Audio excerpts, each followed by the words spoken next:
Today, I'm going to show you the proper way to measuring both dry and liquid ingredients. This is important to get accurate measurements when you're cooking or baking.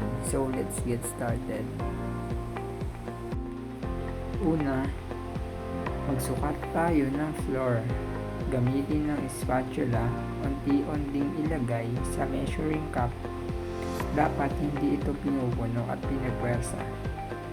Kailangan loose lang ang pagkakalagay. Pagkatapos, gamitin ang kutsilyo upang mapantay at ihiwalay ang mga sobrang harina sa ibabaw. Ganito din ang gagawin sa asukal.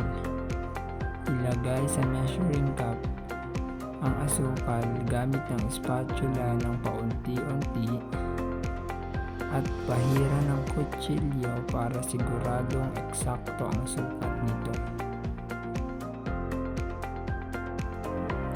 Ilagay ang butter sa measuring cup ng paunti-unti at i-press ito hanggang sa magsiksikan.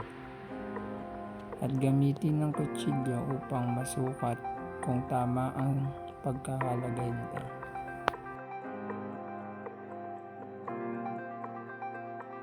Para sa liquid ingredients, una natin gagawin ay ilagay ang oil paunti-unti sa measuring cup.